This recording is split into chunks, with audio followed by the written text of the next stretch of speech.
Hello everyone, welcome to my channel. And today we'll be talking about synthetic data for RAG. So tell me if this sounds familiar. You built your RAG pipeline. You wrote your 20 test cases, maybe 30 if you were feeling ambitious. You ran them, scored them, they passed, you shipped. So here's the math that nobody wants to do out loud. If your knowledge base has 50 documents, 20 questions covers less than 0.5% of the possible question surface.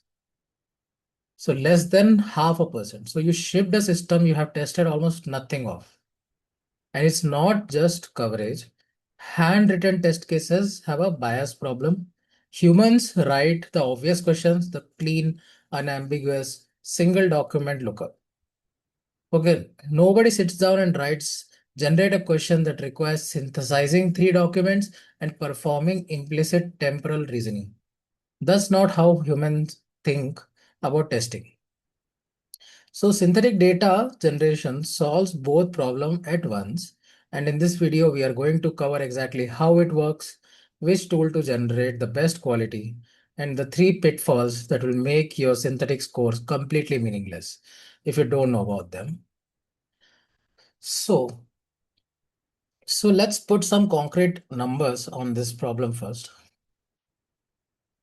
Yeah, so the coverage problem. So the research consistently shows that manual curation data sets for RAG systems consume up to 90% of the evaluation development time.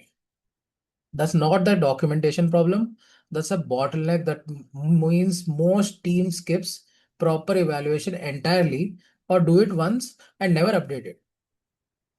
So the deeper issue is that 20 handwritten questions can't represent the true distribution of what real users will ask. Production environment includes ambiguous queries, multi-hop reasoning chains, edge cases with overlapping intents. Okay, questions with no answer in your knowledge base and even adversarial inputs. So none of these make it into a handwritten test set. So let me tell you what synthetic generation actually buys you. One is speed. Okay, you can generate 200 diverse test cases in minutes versus week of manual curation. Coverage systematically covers all document chunks, not just the obvious ones. Next is complexity. Programmatically generate multi-hop, reasoning heavy, and edge case questions that humans don't naturally write. Next is reproducibility. Okay, even same seed, same test set. So that we run the same evaluation across the pipelines versions. Another is CI integration. So we regenerate the test cases on corpus updates and cache the regression automatically. So the benchmark from the video 8 holds the RAGA support up to 90% reduction in data aggregation time. DeepEval users running 330 plus synthetic test cases from 55 documents found a coverage of failure modes they never anticipated in a handwritten test. So these aren't small gains. So how the synthetic generation works? Both RAGAS and DeepEval have built-in synthetic generators. The underlying approach is similar, but the matters a lot of quality. Okay, so let's walk through the mechanism. One is the naive approach, the obvious approach. We take each document chunk, ask an LLM to generate a question about it, generate an answer. Done. So the problem is that LLMs by default follow common path. They generate simple, unambiguous factoid questions that looks nothing like what the real users actually ask. Every question is phrased identically. The difficulty is uniform.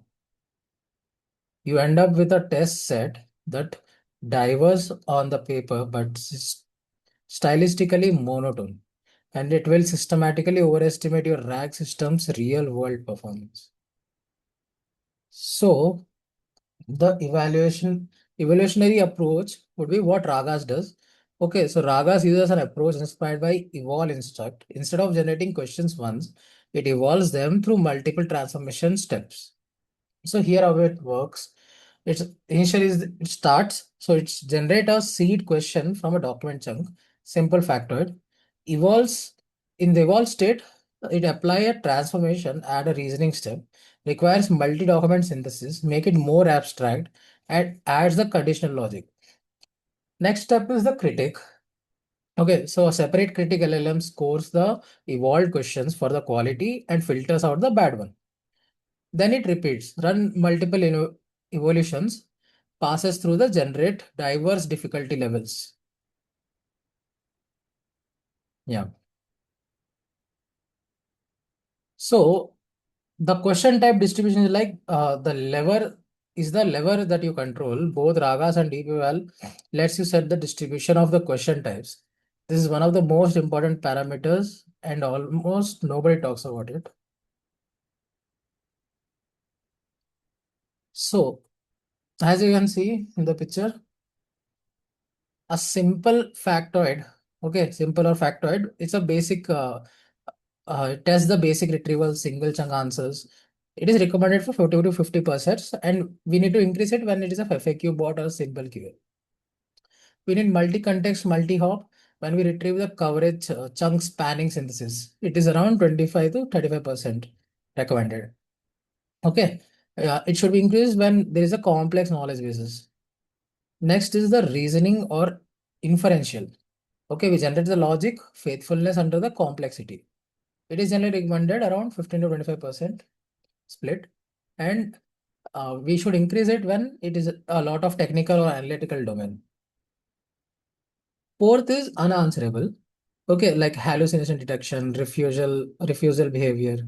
Okay, it is around 5 to 10%, and it always includes some of it is always there.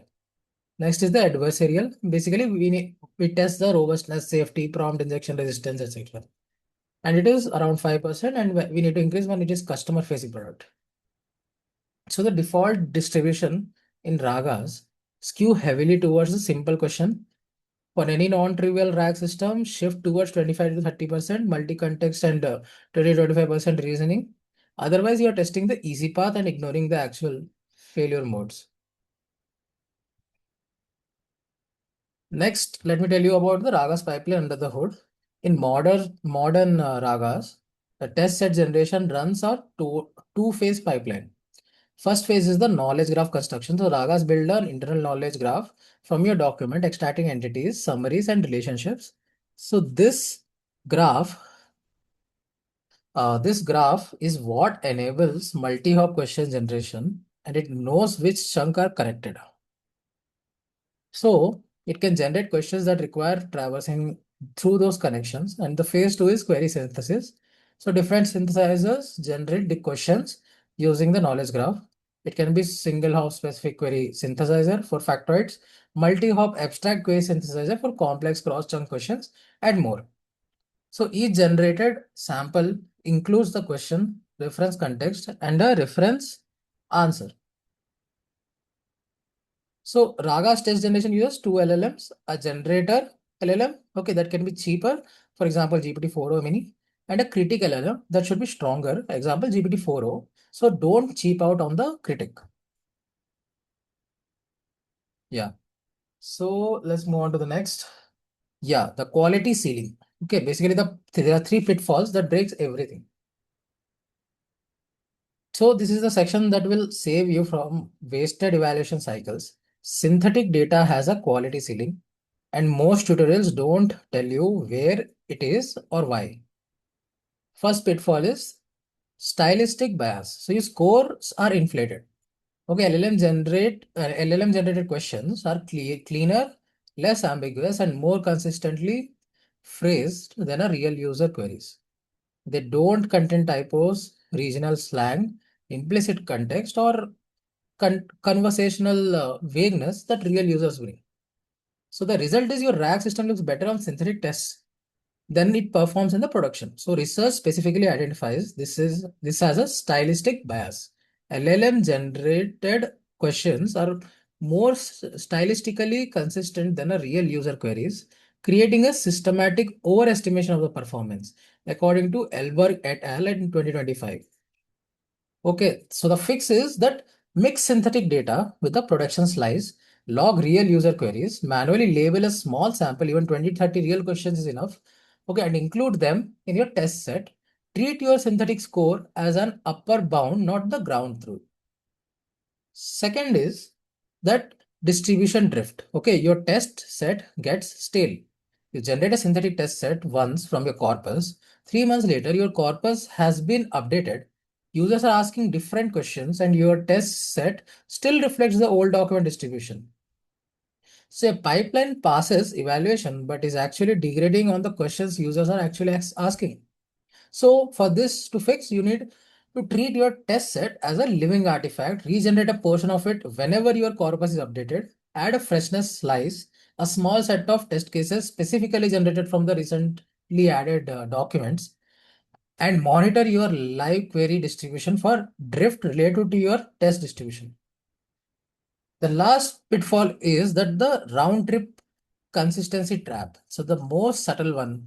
So when you generate a synthetic question and generate a synthetic reference answer using the same LLM in the same pipeline, both the questions and answers are shared by the same model's tendencies. So your RAG system is then evaluated against a reference answer written by the same style of model it uses for the generation. So this creates a feedback loop. You're not measuring whether your system finds the right answer. You're measuring whether it matches the LLM preferred phrasing of the right answer. So faithfulness scores look great. Production quality doesn't match. So the fix is use the round trip consistency check as a quality filter, not as your primary validation. Generate questions, run them through your RAG pipeline without looking at the reference answer. Then compare. High agreement is equal to good synthetic quality. Low agreement, your reference answers are off. Separately, human verify at least 15 to 20% of your synthetic test cases before trusting them. Yeah. So you can screenshot this for your quick reference. Okay. So this is the first pitfall. This is the second. And this is the third. Okay. So let me give you the practical playbook. So here's exactly how to build a synthetic test set that actually works in practice. 3 tiers, each taking less than a day. Okay, so tier 1 is synthetic baseline. For the day 1, it around takes 2 hours. So install RAGAS or DeepEval, point at your document corpus, generate 100 to 200 test cases with a balanced distribution, nearly 45% simple, 30% multi-context, 20% reasoning, and 5% unanswerable. Okay, use GPT-4o mini as a generator, for example, GPT-4o as a critic. Okay, to keep the cost reasonable, say the full output including synthesizer's name. Okay, so you will use this to debug which question types are failing. So the cost estimate for this 100 test cases from a medium corpus cost roughly around $1 to $3 in API fees with GPT-4o mini plus GPT-4o. So not free but not expensive also. Second tier is a human spot check. Okay, for day 1 to 2, it's around 3 hours it takes. So randomly sample 15 to 20% of your synthetic test cases. For each, does the question make sense? Is the reference answer actually correct based on the source document? Okay, flag and remove any where the generated questions is ambiguous or the reference answer is wrong. This is not optional. Research shows synthetic QA pairs have non-trivial errors rates from the entity extraction mistakes, and incorrect relationship mapping also is there. Tier 3 is the production enrichment, which is ongoing. Log all live user queries from day 1, even just to a text file. Weekly sample 10 to 20 real queries, manually label them, add to your test set, and monthly regenerate the synthetic cases from any new document added to your corpus.